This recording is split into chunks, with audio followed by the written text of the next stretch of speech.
Number 9 says, determine if the graph is Eulerian. If it is, find an Euler circuit that begins with vertex A. So Eulerian just means that we can have an Euler circuit. And again, that depends on the number of odd vertices in the graph. And our graph has no odd vertices. The degree of every vertex is even. So yes, this is Eulerian. So we should be able to find an Euler circuit. So we're starting with vertex A. Then I'm going to travel to D, then to B, then to E, then G,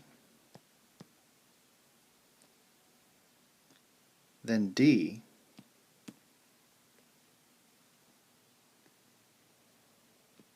then F, then C, and then lastly back to A.